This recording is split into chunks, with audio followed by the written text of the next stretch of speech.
Hello students, welcome to MOS classes. इस video में हम 7th क्लास साइंस एनसीईआरटी की जो न्यू बुक है क्रियोसिटी, इसके chapter number 6 adolescence a stage of growth and change को रीड करेंगे।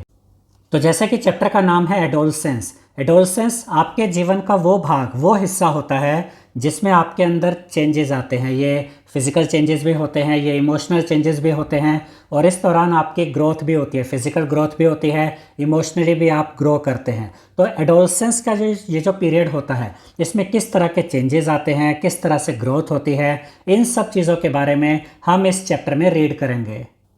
और आप जो स्टूडेंट्स हैं जो कि इस वीडियो को देख रहे हैं, इस चैप्टर को रीड कर रहे हैं, आप इसी एडोलसेंस पीरियड से गुजर रहे हैं। तो ये चैप्टर आपके लिए बहुत ज़रूरी है ताकि आपको सही इन्फॉर्मेशन मिल सके, सही जानकारी मिल सके। तो आइए अब हम इस चैप्टर को रीड करते हैं। देखिए, the journey of a plant generally begins with the germination of a seed.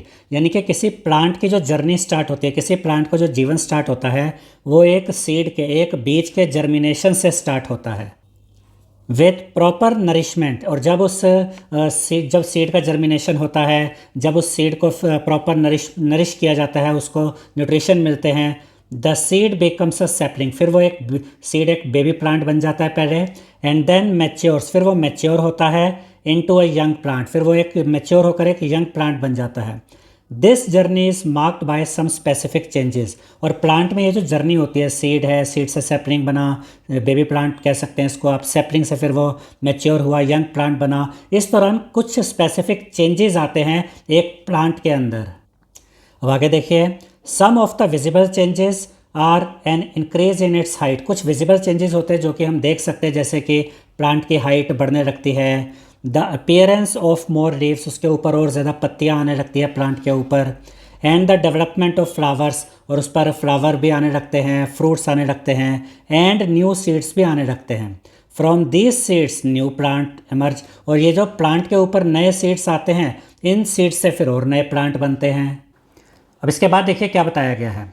It is quite unlikely that a seedling will develop the capabilities to produce its own seeds immediately after germination. यानी ऐसा नहीं होता कि एक seed germinate हुआ और उसके बाद तुरंत उसमें ये कैपेबिलिटी आ गई कि वो अपने खुद के सीड प्रोड्यूस कर ले। इसमें टाइम लगता है। इट नीड्स टू ग्रो, पहले उस प्लांट, उसको सीड जर्मिनेट होगा, बेबी प्लांट बनेगा, फिर आगे वो ग्रो करेगा, तो उसको ग्रो करने के लिए टाइम चाहिए होता है। It needs to grow and reach maturity, और उसको मैच्योरिटी के एक लेवल तक पहुंचना होता है, to become capable of producing seed, ताकि समय आने पर जब वो पूरा ग्रो हो जाए तो उसके बाद उसके अंदर वो कैपेबिलिटी आती है कि वो सीड प्रोड्यूस कर सकता है। अब उसी तरीके से एनिमल्स में होता है। Similarly animals also need to grow and reach maturity before they can reproduce. यानी जैसे प्लांट्स में होता है, वैसे एनिमल्स को भी एक पर्टिकुलर टाइम तक ग्रो करना होता है, मैच्योरिटी लेवल तक वो एक रीच करते हैं, एक मैच्योरिटी लेवल तक पहुंचते हैं, उसके बाद फिर वो रिप्रोड्यूस कर सकते हैं। सम एनिमल्स ले एग्स, कुछ एनिमल्स एग देते हैं, that hatch into young ones, फिर उनमें बाद में उनमें से फिर उन एनिमल्स के बच्चे निकलते हैं। वाइल अदर्स लाइक ह्यूमंस, जबकि अगर हम ह्यूमंस की बात करें, directly give birth to young ones, humans direct young ones को बर्थ देते हैं, डायरेक्ट बच्चों को जन्म देते हैं। In both cases the young ones gradually grow in size and develop over time. अब दोनों ही केसेस में, चाहे वो एग के हिसाब से चले जो एग देने वाले एनिमल्स हैं, या फिर हम ह्यूमंस को देखें जो डायरेक्ट एक ह्यूमन मतलब बेबी को ही जन्म देते हैं, एग नहीं देते हैं, तो इन दोनों ही केसेस में जो यंग वंस होते हैं वो धीरे धीरे पहले ग्रो करते हैं इन साइज, और फिर वो डेवलप होते हैं ओवर टाइम, समय बीतने के साथ साथ। अब इसके बाद देखिए क्या बताया गया है। The journey of life of a human can be divided into different stages. यानी कि जो ह्यूमन की लाइफ होती है उसको हम अलग अलग स्टेजेस में बांट सकते हैं। सबसे पहले इन्फेंसी, जब बच्चा पैदा होता है, छोटा बच्चा, उसके लिए हम कहते हैं कि इन्फेंसी पीरियड है इसका। फिर उसके बाद आता है चाइल्डहुड, फिर एडोलसेंस, फिर एडल्टहुड, एंड उसके बाद आती है old age. Each person experiences these stages at their own pace.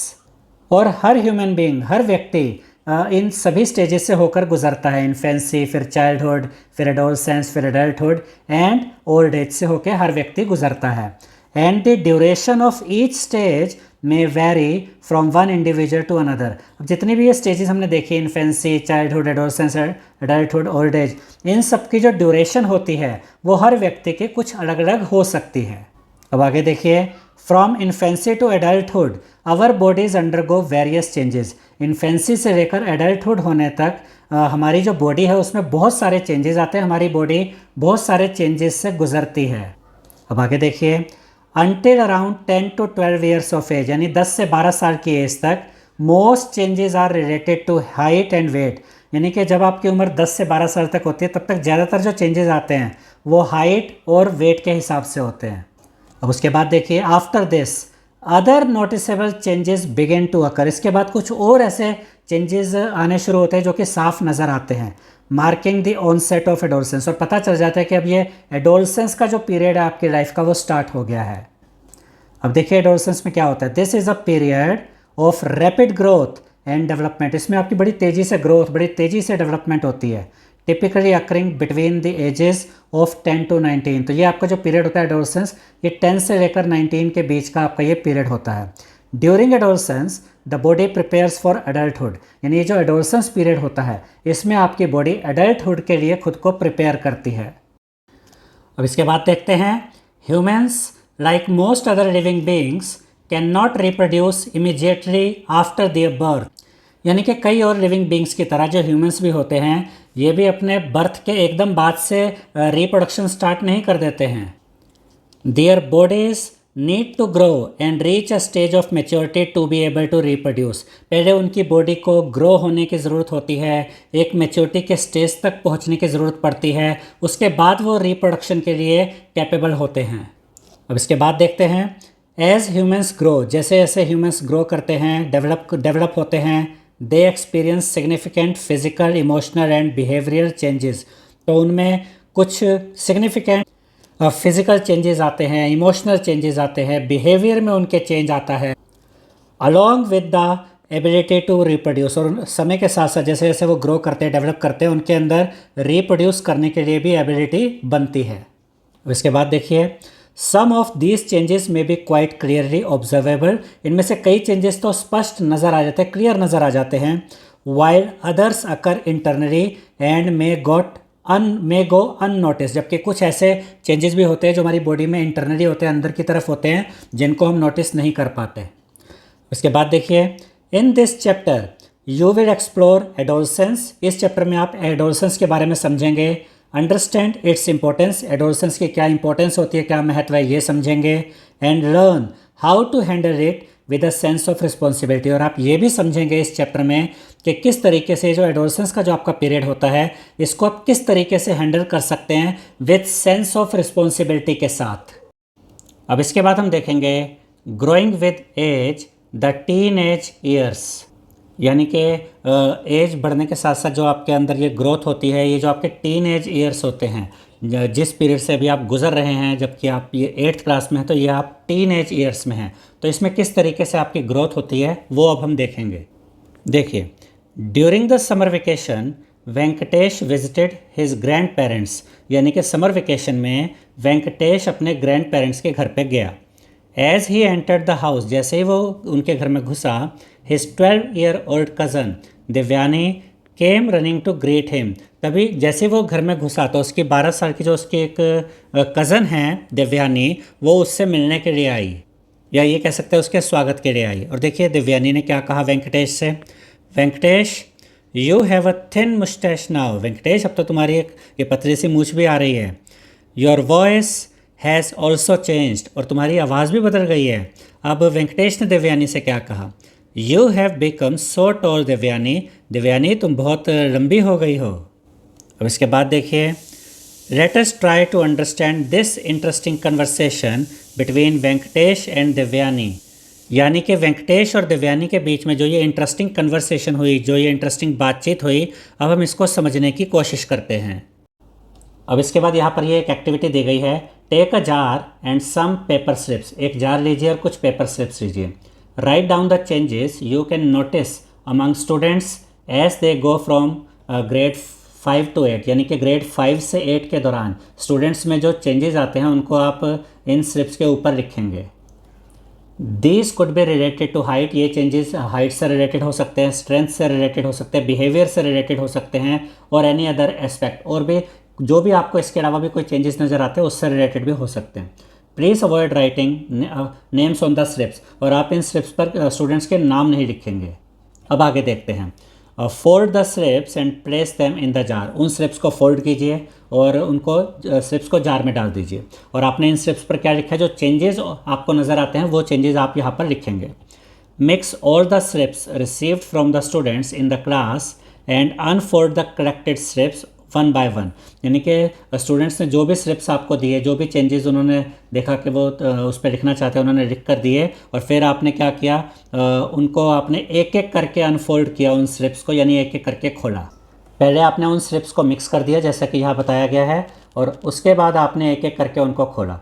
Based on the information on the slips discuss the changes with the students in the class, और उसके बाद उन स्लिप्स से जो भी आपको इन्फॉर्मेशन मिली और जो भी चेंजेस के बारे में पता चला, उन चेंजेस के बारे में आप क्लास के स्टूडेंट्स के साथ डिस्कस करेंगे। अब आगे देखिए, what were the most commonly observable changes among students, तो यहाँ पर आपको ये भी देखना है कि कौन से सबसे कॉमनली ऑब्जर्वेबल चेंजेस आपको पता चले, as mentioned on the slips, जो कि स्लिप्स के ऊपर लिखे गए थे। ठीक है, list these in table 6.1, in changes को आप टेबल 6.1 में लिखेंगे। यहाँ चेंजेस, यहाँ पर आपकी ऑब्जर्वेशन आएगी। तो यहाँ पर कुछ आपको ऑलरेडी दिए गए हैं, इसके अलावा भी कुछ आप लिखना चाहते हैं तो आगे वो भी लिख सकते हैं। जैसे कि आपको स्लिप के ऊपर हाइट के बारे में पता चला, हाइट में चेंज आते हैं, वेट एंड स्ट्रेंथ में चेंज आता है, अपीयरेंस में चेंज आता है, और जो भी आपकी ऑब्जर्वेशन है वो यहाँ पर आप मेंशन कर सकते हैं। ठीक है, नॉर्मली ये जो आपका पीरियड होता है लाइफ का, इसमें आपकी हाइट जो होती है, जैसे आप 7th क्लास में है तो इस समय पर आपकी हाइट इंक्रीज़ हो रही होती है, वेट एंड स्ट्रेंथ भी बढ़ रहा होता है, अपीयरेंस में भी चेंजेस आ रहे होते हैं। तो वो जो भी आपकी ऑब्जर्वेशन है वो यहाँ पर आप लिखेंगे। इसके अलावा और कोई चेंजेस हैं तो वो भी यहाँ पर आप इधर कॉन्टिन्यूशन में लिख सकते हैं। अब आगे देखते हैं। Have you also experienced some of this changes, क्या आपने देखा कि आपके अंदर भी क्या ऐसे कुछ चेंजेस आ रहे हैं? इफ़ येस, अगर हाँ, then it is because you are also reaching this stage gradually. अगर आपको अपने अंदर भी ये चेंजेस नज़र आ रहे हैं, जैसे हाइट बढ़ रही है, वेट और स्ट्रेंथ बढ़ रहा है, अपीयरेंस में फ़र्क आ रहा है, तो इसका ये मतलब है कि आप भी ये जो एडोलसेंस वाली जो स्टेज है, धीरे धीरे आप इसमें आगे बढ़ रहे हैं। This stage starts around 10 years of age, 10 साल की उम्र में के आसपास ये जो एज है, ये जो एडोलसेंस का पीरियड है, ये जो स्टेज है स्टार्ट हो जाती है। And can continue up to the age of 19, और लगभग 19 साल की एज तक ये जो आपका पीरियड है ये चलता है। It is usually a stage of development between childhood and adulthood and is called adolescence. और ये जो आपका ये जो स्टेज होता है, ये जो पीरियड होता है 10 साल से लेकर 19 साल तक का, इसमें आपकी डेवलपमेंट होती है, और चाइल्डहुड से एडल्टहुड के बीच की जो डेवलपमेंट है वो यहीं पर होती है।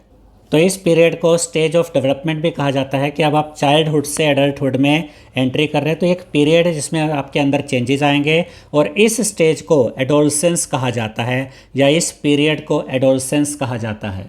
अब आगे देखिए क्या कहा गया है। While analysing table 6.1 you might have notice the following. जब आप टेबल 6.1 को, जो कि यहाँ पर हमने देखी थी टेबल 6.1, जब आप इसको एनालाइज करेंगे तो आपको ये चीज़ें आपके नोटिस में आएंगी जो यहाँ पर अब हम देखने जा रहे हैं। तो सबसे पहले, increase in height from birth our body undergoes continuous growth, यानी कि बर्थ से ही हमारी जो बॉडी होती है उसमें कॉन्टीन्यूस ग्रोथ होती है। एंड डेवलपमेंट, और डेवलपमेंट भी होती है, including N increase in height, जिसमें कि एक चीज़ शामिल होती है हाइट इंक्रीज होना, तो आपकी हाइट धीरे धीरे बढ़ती है। However the increase in height becomes more prominent during adolescence, लेकिन एडोलसेंस के पीरियड के दौरान आपकी जो हाइट है वो ज़्यादा तेज़ गति से बढ़ती है, ज़्यादा स्पीड के साथ बढ़ती है। इसीलिए इस दौरान ये जो आपका पीरियड होता है जिसमें अभी आप हैं 6th 7th 8th 9th 10th, ये वाला जो आपके पीरियड होते हैं, इन क्लासेस में जब आप होते हैं और इस एज में जब आप होते हैं तो आपकी हाइट ज़्यादा तेज़ गति से, ज़्यादा स्पीड से बढ़ती है। अब आगे देखते हैं। Changes in body structure, weight gain and strength, इस दौरान आपकी बॉडी स्ट्रक्चर में चेंजेस आते हैं, आपका वेट भी बढ़ता है और आपकी स्ट्रेंथ भी बढ़ती है।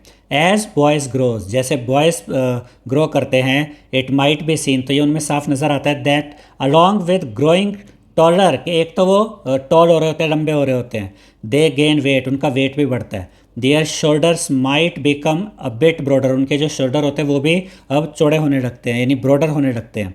एंड देयर चेस्ट में गेट वाइडर, उनकी जो चेस्ट है वो भी वाइडर यानी कि और चौड़ी होने लगती है। अब इसके बाद देखिए, girls also undergo changes in height and weight, girls की भी इस दौरान हाइट बढ़ती है और वेट बढ़ती है। एंड अदर बॉडी चेंजेस, और गर्ल्स में और बॉडी चेंजेस भी आते हैं, लाइक डेवलपमेंट ऑफ ब्रेस्ट, तो गर्ल्स में जो ब्रेस्ट की डेवलपमेंट इस दौरान होती है। अब इसके आगे बढ़ते हैं, चेंज इन वॉइस, यानी कि वॉइस में भी चेंज आता है। देखिए, इन एडोलसेंट बॉयज़, यानी जो एडोलसेंस पीरियड में जो बॉयज़ होते हैं, the growth of the voice box lead to a voice that sound hoarse. इसका ये मतलब है कि जो एडोलसेंस एज में जो बॉयज़ होते हैं उनकी जो वॉइस बॉक्स होती है ना वो ग्रो हो वॉइस बॉक्स में ग्रोथ होती है, जिसकी वजह से उनकी जो आवाज़ होती है ना वो कर्कश सी हो जाती है, जिसको हम कहते हैं अब इसकी आवाज़ थोड़ी फट रही है। ये एक चेंज हो रहा होता है, ये एक ड्यूरेशन होता है चेंज का, जिस दौरान बॉयज़ की जो आवाज़ है वो होर्स यानी कर्कश हो जाती है, कुछ कुछ फटने लगती है। और ऐसा इसलिए होता है क्योंकि ये जो एडोलसेंस पीरियड होता है इसमें बॉयज़ का जो वॉइस बॉक्स होता है ये इसमें ग्रोथ होती है, जिसकी वजह से ये आवाज़ में चेंज आता है। ठीक है, और फिर एक समय के बाद फिर ये आवाज़ वॉइस की भारी हो जाती है। The voice box is a structure in our throat, जो वॉइस बॉक्स होता है ये हमारे थ्रोट में, हमारे गले में कह सकते हैं कि स्ट्रक्चर होता है, that help us to speak, जो हम जिसकी मदद से हम बोल पाते हैं। The growth may be seen as a bump in the throat region and is called the Adam's apple। तो ये जो वॉइस बॉक्स में जो ये ग्रोथ होती है ये एडम्स एप्पल भी कहलाते हैं। ये इस तरीके से एक बम्प बन जाता है, नहीं हल्का सा ये पार्ट बाहर की तरफ उभरने लगता है, जो गर्दन का ये भाग होता है, इसको एडम्स एप्पल कहा जाता है। ठीक है, however it is not noticeable in every individual, लेकिन ये वाला जो चेंज होता है एडम्स एप्पल ये हर व्यक्ति में नहीं नज़र आता है। The voice box also grows in adolescent girls में भी वॉइस बॉक्स की ग्रोथ होती है, but it is not as big as in the boys, लेकिन वो बॉयज़ के जैसे उनकी जो ग्रोथ होती है वॉइस बॉक्स की उतनी ज़्यादा नहीं होती गर्ल्स में, leading to only slight change in voice. तो गर्ल्स की जो वॉइस होती है उसमें बहुत हल्का सा चेंज आता है, लेकिन बॉयज़ की आवाज़ में ज़्यादा चेंज आता है। अब इसके बाद देखिए क्या बताया गया है, appearance of here in different parts of body, यानी एडोलसेंस का जो ये पीरियड होता है इसमें आपकी बॉडी के डिफरेंट पार्ट्स पर हेयर आने लगते हैं। Both boys and girls experience the growth of here in different parts of their bodies, यानी एडोलसेंस पीरियड में, एडोलसेंस का जो आपका ये पीरियड होता है इसमें बॉयज़ और गर्ल्स दोनों में ही ये कॉमन चेंज होता है कि उनके बॉडी पार्ट्स के, उनके डिफरेंट बॉडी पार्ट्स पे हेयर आने लगते हैं, सच एज द आर्मपिट्स, जैसे कि आपके आर्मपिट्स पे, अंडर आर्म्स में हेयर आने लगते हैं, एंड प्यूबिक रीजन, और जो ये प्यूबिक रीजन होता है, जो ये जेनिटल एरिया, जो प्राइवेट पार्ट्स होते हैं वहाँ पर भी हेयर आने लगते हैं। अब आगे देखते हैं, boys often develop facial hair, और जो बॉयज़ हैं उनके चेहरे पर भी बाल आने लगते हैं, जैसे हम कह सकते हैं कि हिंदी में हम कहते हैं जैसे मूछें और दाढ़ी आने लगते हैं। विच लेटर ग्रोस इनटू अ मुस्टाच, जो कि बाद में आपकी मूछ बन जाती है, एंड अ बियर्ड, दाढ़ी बन जाती है, as they move towards adulthood, जैसे जैसे वो एडल्टहुड की तरफ बढ़ते रहते हैं। तो स्टार्टिंग में चेहरे पर बॉयज़ के चेहरे पर ये हल्के हल्के हेयर आने लगते हैं, जो बाद में फिर मुस्टैच और बियर्ड बनते हैं। सम बॉयज़ में also develop chest hair and back hair, कुछ बॉयज़ के चेस्ट पर और बैक साइड पे भी हेयर आने लगते हैं। दो फ्यू बॉयज़ में have no significant hair growth, जबकि कुछ बॉयज़ में ये जो ऐसी हेयर ग्रोथ इतनी सिग्निफिकेंट नहीं होती है। ठीक है, variations in and timing of appearance of hair growth is completely normal, यानी ये जो हेयर ग्रोथ आते हैं और इनकी जो टाइमिंग होती है ये बिल्कुल एक नॉर्मल प्रोसेस है, जो कि हर व्यक्ति इस दौर से, इस समय से गुजरता है। अब इसके बाद नेक्स्ट चेंज क्या बताया गया है, changes in facial skin.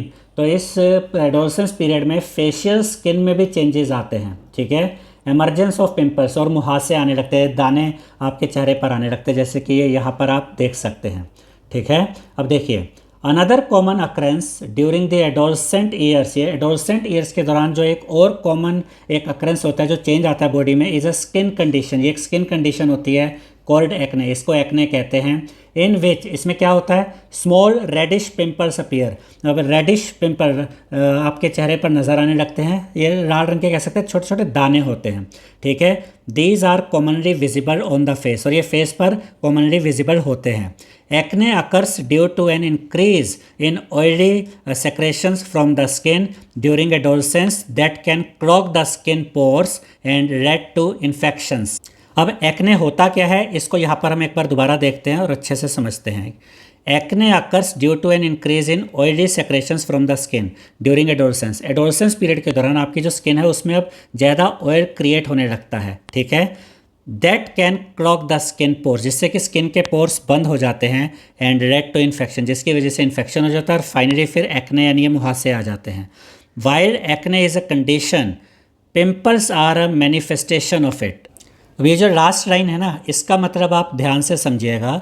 While acne is a condition, pimples are a manifestation of it. इसका सिंपल सा ये मतलब है कि जो एक्ने होते हैं ये किसकी वजह से होते हैं, ये पिंपल्स की वजह से होते हैं।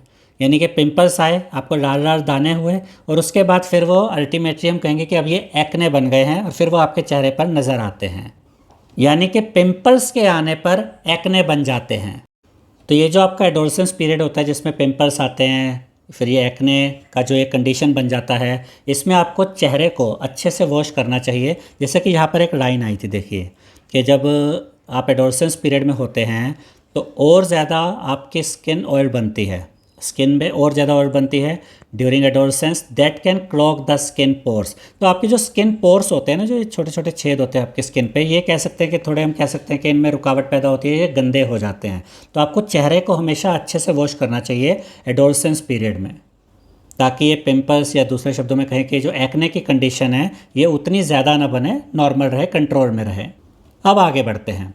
A key point to remember, whether it is a change in height, आपके भले ही हाइट में चेंज आए, वॉइस में चेंज आए और फेशियल हेयर में चेंज आए, it is important to recognise that the timing, nature and extent of these changes vary among individuals. ठीक है, यानी कि आपके हाइट में चेंज आ रहा है, आपकी वॉइस में चेंज आ रहा है, आपके फेशियल हेयर में चेंज आ रहा है। यहाँ पर आपको इस बात को समझना होगा कि ये जब इन सब चेंजेस की जो टाइमिंग होती है, इनकी जो नेचर होती है, और ये कितने ज़्यादा इनका प्रभाव होगा, कितना कम इनका प्रभाव होगा, ये हर इंडिविजुअल में अलग अलग होता है, सब में सेम नहीं होता है।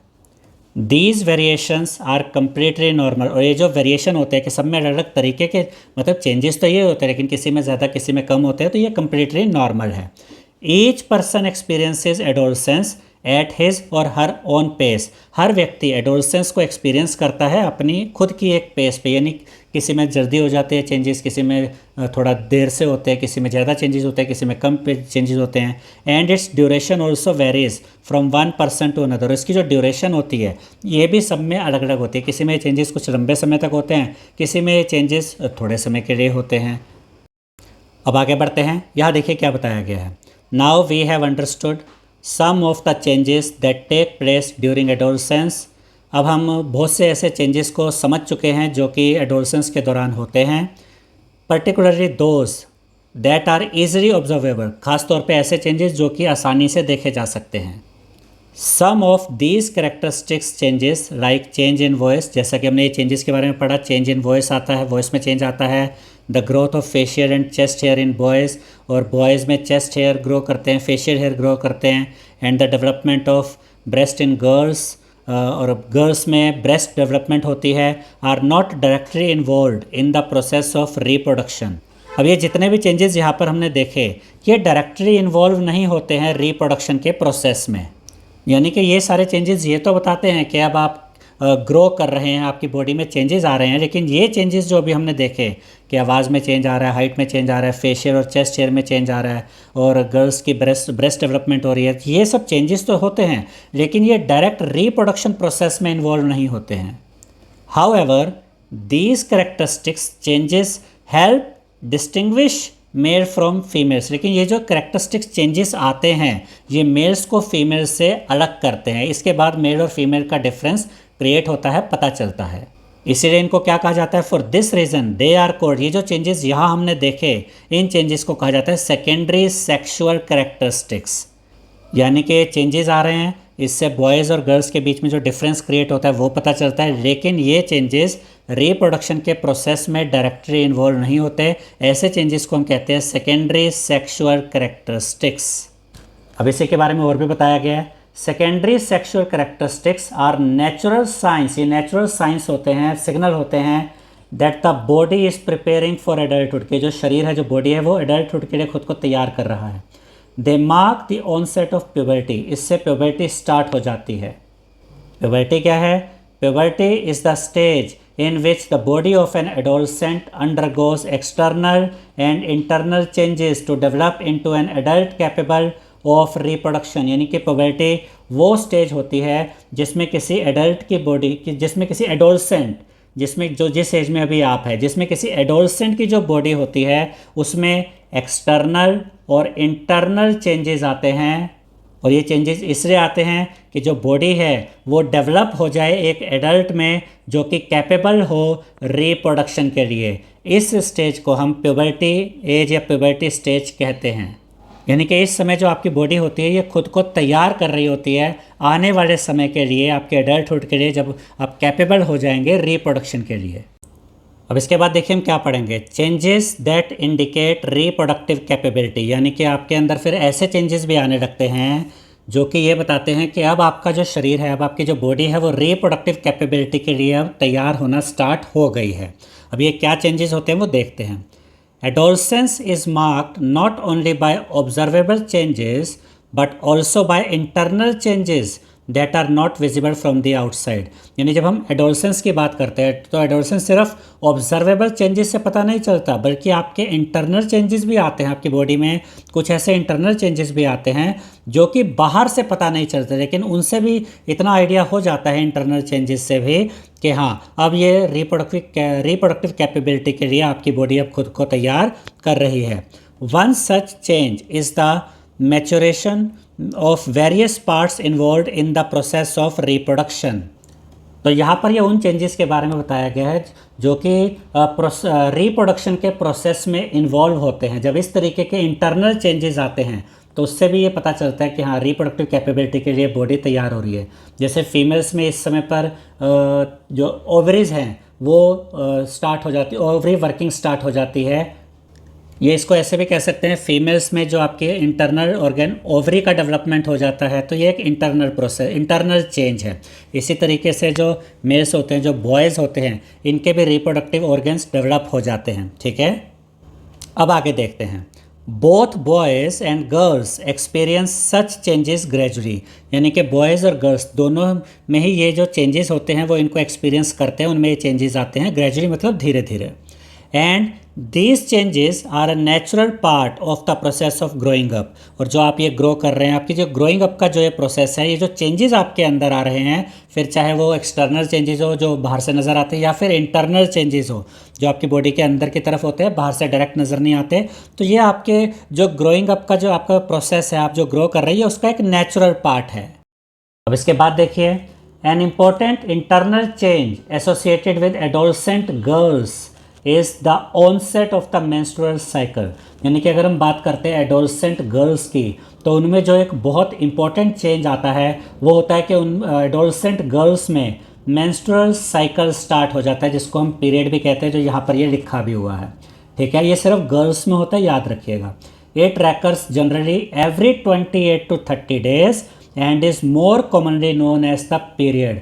यानी ये जो मेंस्ट्रुअल साइकिल होता है, यानी कि एक मेंस्ट्रुएशन और दूसरे मेंस्ट्रुएशन के बीच में जो गैप होता है वो 28 से 30 डेज़ का होता है। यानी कि एक मेंस्ट्रुएशन अगर आज की डेट में होता है तो जो अगला होगा उसमें कितना गैप होगा, 28 से 30 डेज़ का। और इसको हम क्या कहते हैं, इसको हम नॉर्मली पीरियड भी कहते हैं। ठीक है, अब आगे देखते हैं।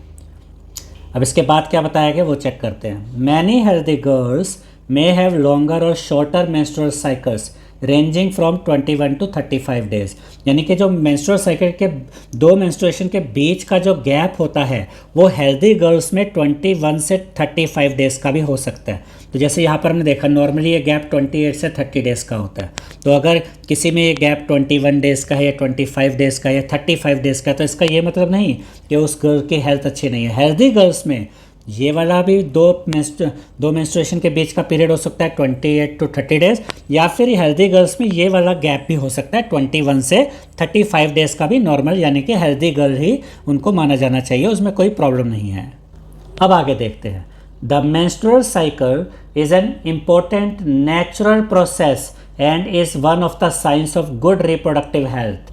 यानी कि जो ये एडोलसेंस पीरियड में गर्ल्स में जो ये मेंस्ट्रुएशन साइकिल स्टार्ट होता है, इसके बारे में बताया गया है कि जो मेंस्ट्रुअल साइकिल होता है वो इम्पोर्टेंट नेचुरल प्रोसेस है, जो कि एक साइन होता है कि एक अच्छी गुड रिप्रोडक्टिव हेल्थ का, ये एक गुड रिप्रोडक्टिव हेल्थ का साइन होता है। अब आगे देखिए, the phase of the cycle when blood discharge occurs from the body is referred to as menstruation. यानी कि जो मेंस्ट्रुएशन साइकिल जब स्टार्ट हो जाता है और गर्ल्स की बॉडी में से, जैसा कि यहाँ बताया गया, ब्लड डिस्चार्ज होता है, तो जितने समय के लिए डिस्चार्ज हो रहा है, ब्लड डिस्चार्ज हो रहा है, उसको हम क्या कहते हैं? मेंस्ट्रुएशन कहते हैं। और ये जो मेंस्ट्रुएशन होता है, यानी जो ब्लड डिस्चार्ज होता है बॉडी से, इट में लास्ट फॉर 3 to 7 days। इसका जो पीरियड होगा वो 3 से 7 दिन का हो सकता है, यानी 3 से 7 दिन तक ये मेंस्ट्रुएशन, ये ब्लड डिस्चार्ज हो सकता है। अब इसके बाद देखिए, some girls may feel pain or discomfort in the lower abdomen during these days। यानी ये जो डेज होते हैं जिनमें कि मेंस्ट्रुएशन होता है, ब्लड डिस्चार्ज होता है, इस दौरान जो कुछ गर्ल्स होती हैं जिनको कि कुछ पेन या कुछ डिस्कम्फर्ट फील हो सकता है लोअर एब्डोमेन पार्ट में, यानी पेट के निचले हिस्से में। अब आगे, usually by the age of 45 to 55 menstruation stops naturally. यानी कि 45 साल से 55 साल के बीच में ये जो मेंस्ट्रुएशन होता है ये नेचुरली स्टॉप हो जाता है, marking the end of the reproductive capability in a women's life. और इसका ये मतलब होता है कि जब ये मेंस्ट्रुएशन स्टॉप हो गया किसी वुमेन में, 45 से 55 के पीरियड में कभी भी हो सकता है, इस एज में कभी भी स्टॉप हो सकता है, इसका मतलब ये होता है कि उस वुमेन की जो लाइफ में जो रिप्रोडक्टिव कैपेबिलिटी है वो अब समाप्त हो गई है, रुक गई है। अब आगे देखिए, ब्रेकिंग मिथ्स अबाउट मेंस्ट्रुएशन। यानी ये जो मेंस्ट्रुएशन है इसके बारे में कुछ गलत अवधारणाएं हैं, उनको तोड़ना ज़रूरी होता है। तो उसके बारे में यहाँ हम पढ़ेंगे कि वो कौन सी गलत अवधारणाएं हैं।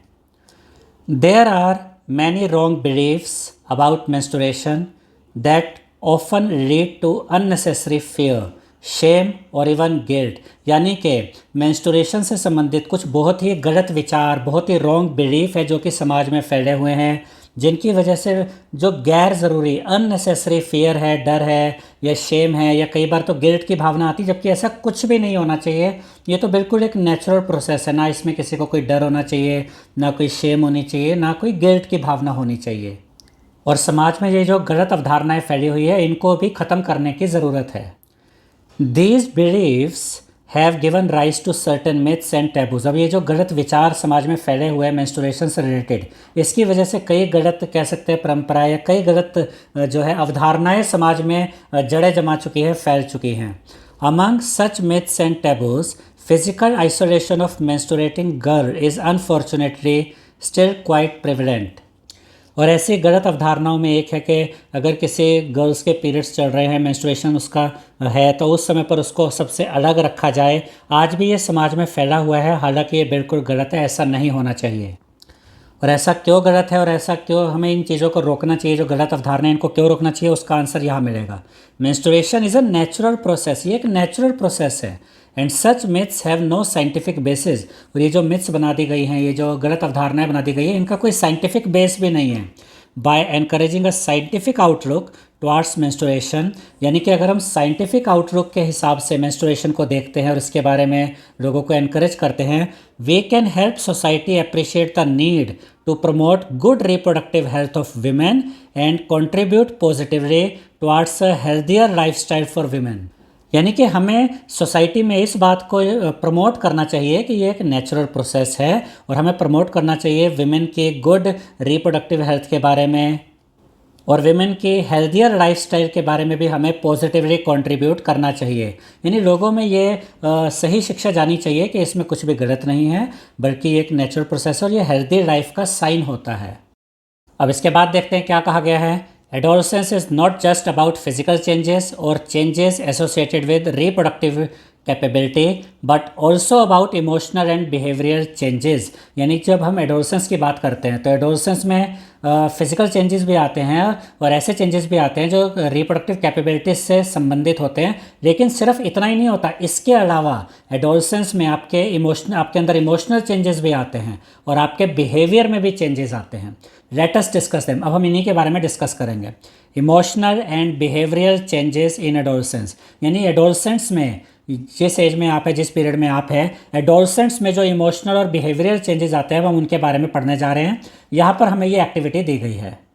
देखिए, take a moment to think if there are any changes in your emotions or behavior और that of your classmates and friends in the past 1 और 2 ईयर्स। यानी आपको चेक करना है कि पिछले 1-2 साल में आप में कोई इमोशनल या बिहेवियर चेंज आया है, या फिर आपके क्लासमेट्स में या आपके फ्रेंड्स में पिछले 1-2 साल में कोई इमोशन में या कोई बिहेवियर में चेंजेस आए हैं।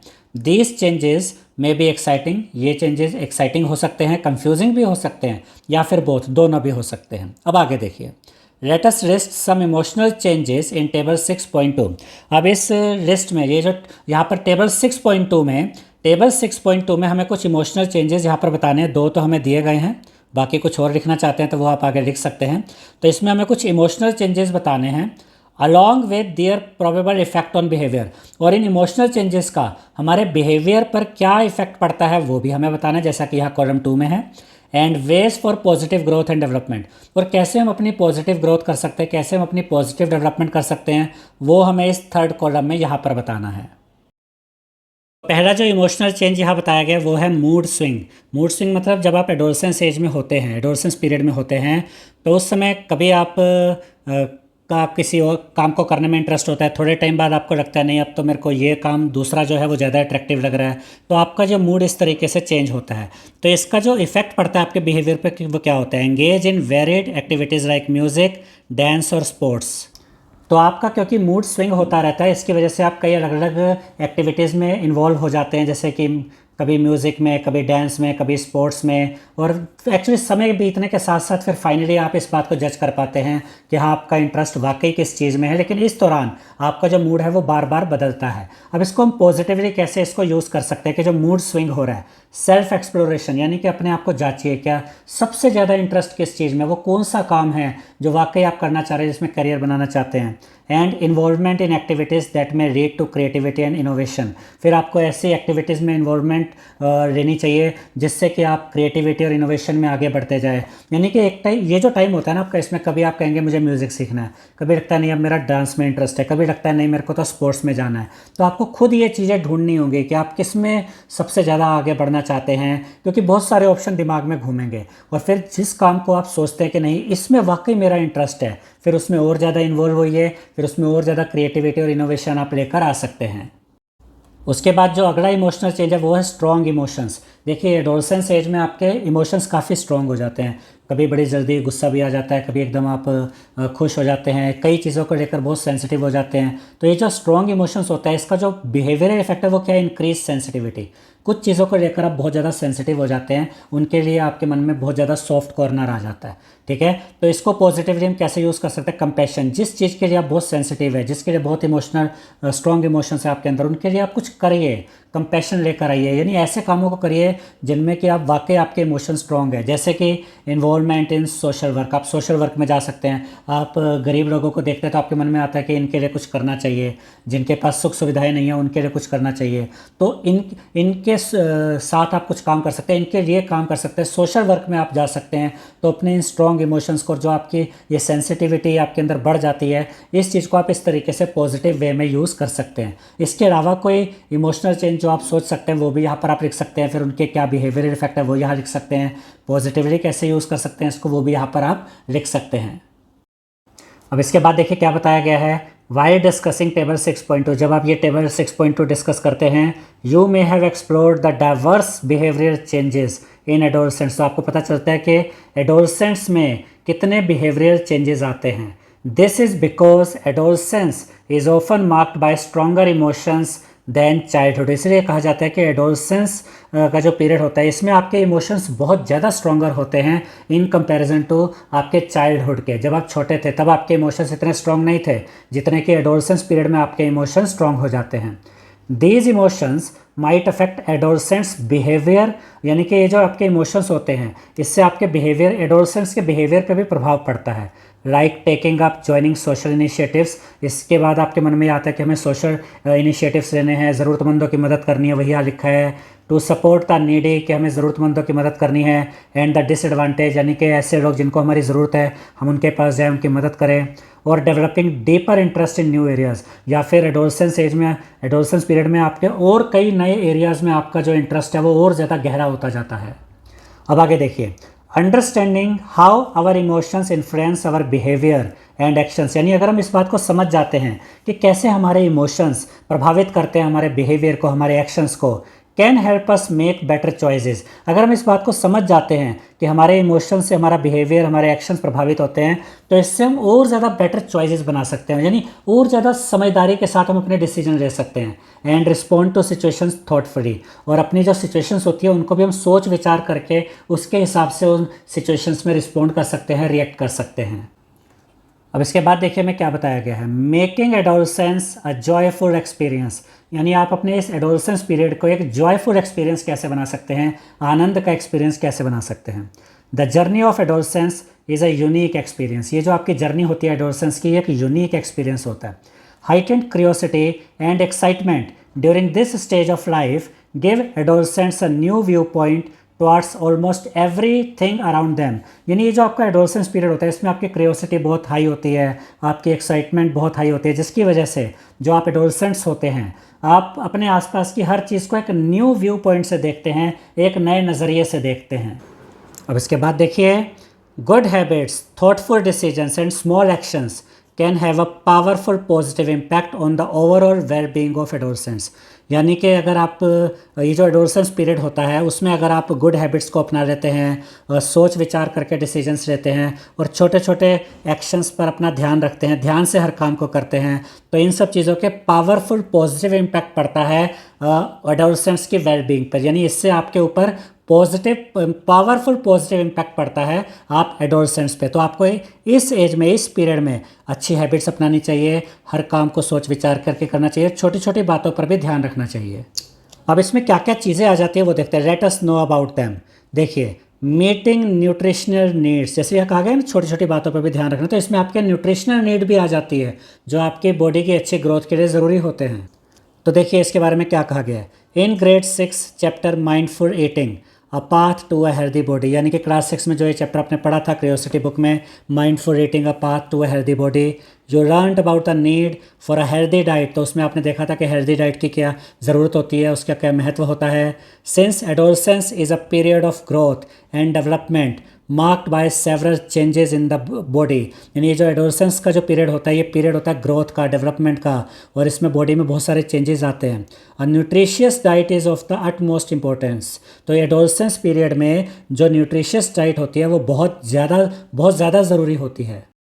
अब देखिए यहाँ पर क्या कहा गया है, for proper growth and to perform well on the playground we need proteins and carbohydrates, यानी कि प्रॉपर ग्रोथ के लिए और प्ले ग्राउंड पर अच्छा परफॉर्म करने के लिए हमें प्रोटीन और कार्बोहाइड्रेट्स की ज़रूरत पड़ती है। अब देखिए यहाँ ये बॉय क्या कहता है, नॉट ओनली दैट, सिर्फ इतना ही नहीं, we also need an adequate amount of fats, हमें पर्याप्त मात्रा में फैट की भी ज़रूरत पड़ती है, विटामिन की भी ज़रूरत पड़ती है और मिनरल्स की भी ज़रूरत पड़ती है। अब इसके बाद यहाँ पर क्या कहा गया है, based on the locally available foods, यानी जो लोकली अवेलेबल फूड्स होते हैं जो कि आपके आसपास मिल जाते हैं, फिल टेबल 6.3, उन्हीं का यूज़ करके टेबल 6.3 को फिल करना है with the healthy food sources, इसमें आपको हेल्दी फूड सोर्सेज जो कि यहाँ फर्स्ट कॉलम में आएंगे, फिर न्यूट्रिएंट्स प्रेजेंट इन दैम, और इनमें कौन कौन से न्यूट्रिएंट्स होते हैं वो यहाँ पर सेकंड कॉलम में आएंगे, and how this nutrients can help our growth and development, और ये न्यूट्रिएंट्स कैसे हमारी ग्रोथ और हमारी डेवलपमेंट में हेल्प कर सकते हैं वो हम यहाँ थर्ड कॉलम में लिखेंगे। तो फूड सोर्सेज में जैसे कि यहाँ पर क्या क्या दिया गया, milk, millets, curd, cheese and paneer. अब देखिए इनमें से जो मिल्क है, कर्ड है, चीज़ है और पनीर है, ये तो डेयरी प्रोडक्ट्स हैं, ठीक है, ये मिल्क प्रोडक्ट्स हैं, मिल्क से बनते हैं। इसके अलावा बीच में जो ये मिलेट्स है इसका मतलब होता है बाजरा।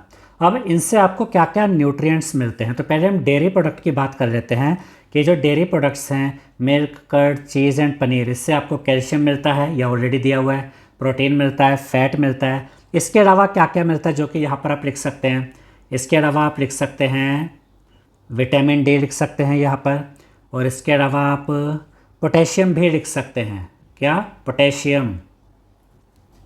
और इसके अलावा यहाँ पर आप फॉस्फोरस भी लिख सकते हैं जो कि डेयरी प्रोडक्ट से आपको मिलता है। जबकि अगर बात करें मिलेट की यानी कि बाजरे की, तो इससे आपको क्या मिलेगा, फाइबर। तो यहाँ पर आप इसके लिए फाइबर भी लिख सकते हैं।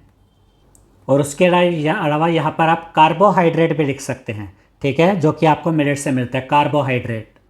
अब ये जो न्यूट्रिएंट्स आपको इन फूड रिसोर्सेज से मिले, इन फूड सोर्सेज से, उनके फंक्शन क्या है। एक तो यहाँ दिया गया to help optimal bone growth, इससे आपकी अच्छे से बोन ग्रोथ होती है, आपकी हड्डियों की ग्रोथ अच्छी होती है। इसके अलावा इससे आपको एनर्जी मिलती है। इसके अलावा यहाँ पर जो हमने न्यूट्रिएंट्स देखे जो हमें इन फूड सोर्सेज से मिलते हैं, इससे आपकी इम्यूनिटी भी अच्छी रहती है और डाइजेशन भी अच्छा रहता है। अब इसके बाद सेकंड यहाँ पर आपको ये बताया गया कि जो फूड सोर्सेज हैं वो आपको नहीं बताए गए, ये बताया गया उससे जो न्यूट्रिएंट मिलता है ना, वो आपका प्रोटीन है। तो ये जो प्रोटीन है वो किस किस से मिलता है। एक तो आपका पल्सेस से आपको ये प्रोटीन मिलता है। उसके अलावा मिल्क हो गया, एग हो गए, मीट, नट्स, इन सब से भी मिलता है। और भी कई सारे फूड सोर्सेज होते हैं जो यहाँ पर आप लिख सकते हैं जिनसे कि आपको प्रोटीन मिलता है। अब इन सब फूड सोर्सेज से हमें प्रोटीन तो मिलता ही मिलता है, लेकिन इसके अलावा विटामिन भी मिलते हैं, ये भी आपको याद रखना है। तो यहाँ पर आप प्रोटीन्स के साथ साथ ये विटामिन्स लिखेंगे। अब इनके फंक्शन क्या है। टू हेल्प प्रॉपर ग्रोथ, आपकी प्रॉपर ग्रोथ में हेल्प करते हैं। गेन स्ट्रेंथ, स्ट्रेंथ बढ़ाने में मदद करते हैं। And improve level of energy, आपका एनर्जी लेवल भी बढ़ता है। इसके अलावा ये क्या करते हैं, इसके अलावा ये आपके जो सेल या टिश्यूज़ होते हैं उनके रिपेयरिंग के भी काम आते हैं। तो इसके अलावा आप लिख सकते हैं रिपेयर, या तो यहाँ पर आप टिश्यूज़ लिख देंगे या फिर सेल भी लिख सकते हैं, ठीक है। अब इसके बाद नेक्स्ट जो फूड सोर्सेज है उसमें है स्पिनच, जो पालक हो गई आपके, kidney beans, rajma, and dried fruits like resins यानी कि किशमिश, एंड फिक्स होती है अंजीर। अब इन फूड सोर्सेज से आपको कौन कौन से न्यूट्रिएंट्स मिलते हैं। एक तो आपको यहाँ से जो मिलेगा वो होता है आयरन, और इसके अलावा और बहुत से मिनरल्स यहाँ पर आपको मिलेंगे। तो यहाँ पर हमने लिखा मिनरल्स। इसके अलावा जो आपके रेजिन्स यानी कि किशमिश होती है, इससे आपको कार्बोहाइड्रेट भी मिलता है। और ये जो आपका फिग होता है यानी कि अंजीर, इससे आपको फाइबर मिलता है। इसके अलावा भी इसमें और भी कई प्रकार के न्यूट्रिएंट्स होते हैं जो कि यहाँ पर आप लिख सकते हैं अपने टीचर से डिस्कस करके। यहाँ हमने कुछ न्यूट्रिएंट्स आपको बताए हैं। और जो ये आयरन है इसका जो फंक्शन है वो यहाँ बताया गया है, to help in the formation of blood, ये हमारे शरीर में ब्लड बनाने का काम करता है। अब इसके बाद देखिए यहाँ पर दिया गया साइंस एंड सोसाइटी।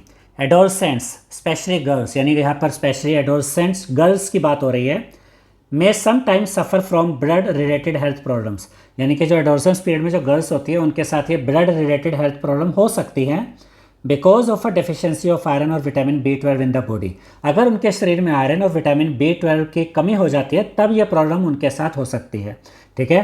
तो यहाँ पर देखिए क्या कहा गया, find out about such health problems, यानी कि अगर किसी में आयरन और विटामिन B12 की कमी हो जाती है तो इस प्रॉब्लम को हम क्या नाम देते हैं, इसको क्या कहते हैं।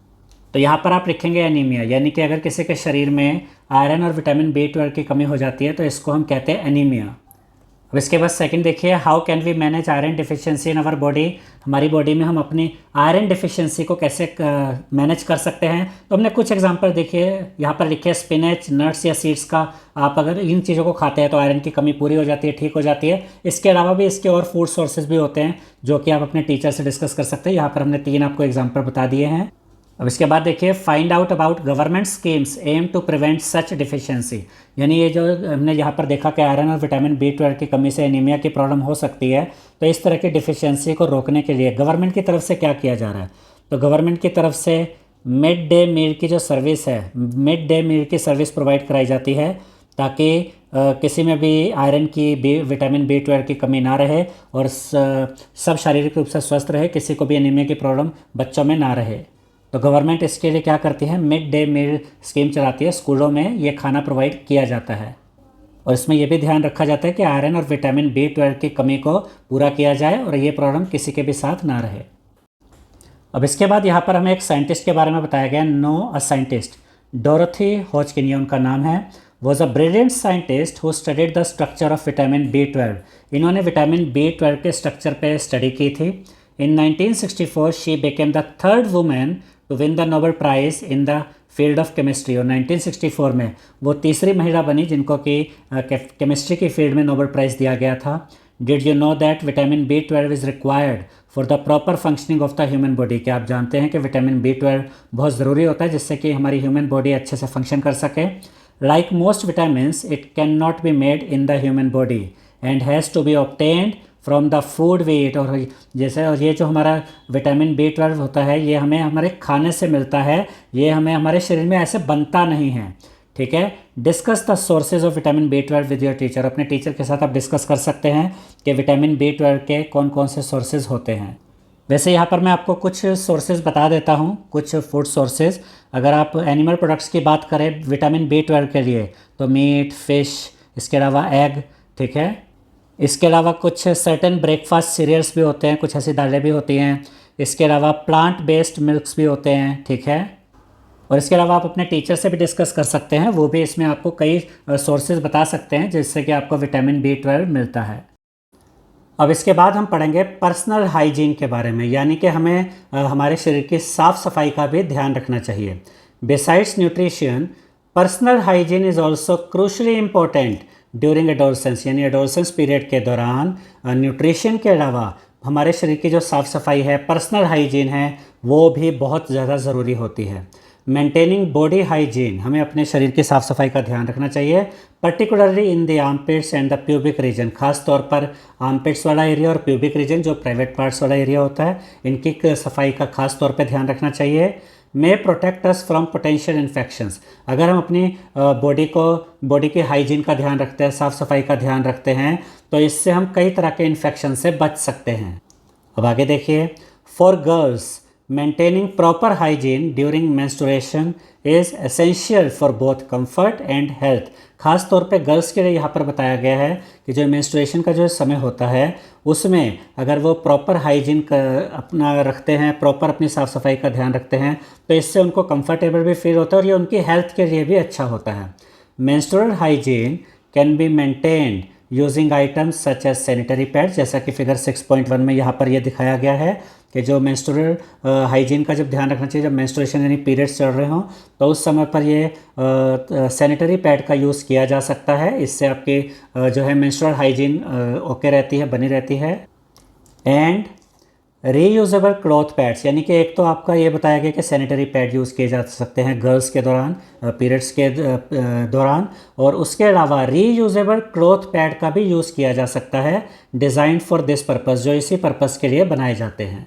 अब आगे देखिए, the government also attempts to provide these products free of charge और at a low price to improve the menstrual hygiene of girls and women, यानी कि गवर्नमेंट भी ये कोशिश करती है, अटेम्प्ट करती है कि ये जो हाइजीन प्रोडक्ट्स हैं गर्ल्स के लिए, विमेन के लिए, ये उनको फ्री ऑफ चार्ज दिए जाए या बहुत ही कम प्राइस पर दिया जाए, जिससे कि गर्ल्स या विमेन का जो मेंस्ट्रुअल हाइजीन है वो इम्प्रूव हो सके।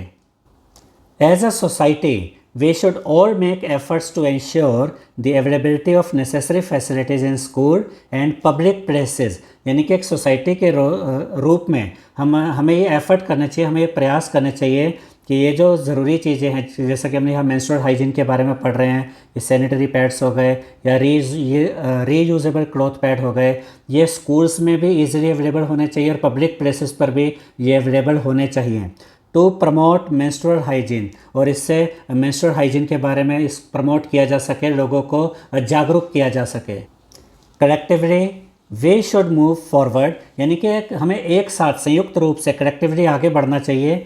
Reducing any stigma around sanitary pads and helping in menstrual hygiene, यानी ये जो सैनिटरी पैड्स से रिलेटेड जो ये भ्रांतियाँ हैं, इनको छोड़कर या जो भी गलत धारणाएं समाज में हैं उनको पीछे छोड़कर हमें आगे बढ़ना चाहिए और हमें मेंस्ट्रुअल हाइजीन को प्रमोट करना चाहिए।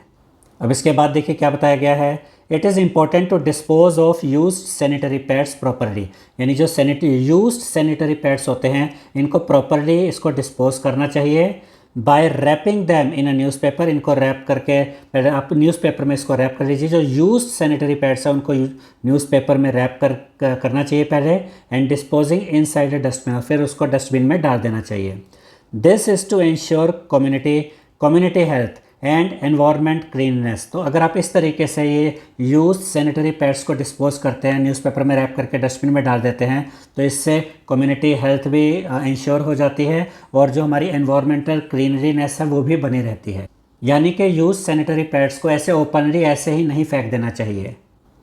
अब देखिए इसके बाद क्या है, these days biodegradable sanitary pads are also available, यानी आज की डेट में बायोडिग्रेडेबल सैनिटरी पैड्स भी अवेलेबल है।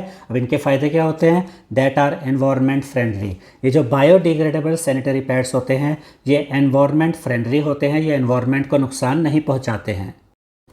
अब इसके बाद यहाँ पर कुछ गवर्नमेंट स्कीम्स के बारे में बताया गया है। Science and society to support menstrual hygiene, menstrual hygiene को बनाए रखने के लिए, सपोर्ट करने के लिए the government has introduced several initiatives, government ने बहुत से इनिशिएटिव लिए हैं। सबसे पहला देखते हैं मेंस्ट्रुअल हाइजीन स्कीम, जिसको शॉर्ट में क्या कहा जाता है, MHS। अंडर दिस स्कीम, इस स्कीम में क्या है, by the government of India, इस स्कीम में जो गवर्नमेंट ऑफ इंडिया है, sanitary pads are provided free of charge और at a reduced price to adolescent girls in rural areas. यानी ये जो स्कीम है मेंस्ट्रुअल हाइजीन स्कीम, इसके अंतर्गत जो गवर्नमेंट ऑफ इंडिया है वो रूरल एरियाज़ में सैनिटरी पैड्स प्रोवाइड करती है, या तो फ्री ऑफ चार्ज या फिर बहुत ही कम रेट पर एडोलसेंट्स गर्ल्स के लिए। अब आगे देखिए, awareness programmes are also conducted to educate girls about menstrual hygiene and health.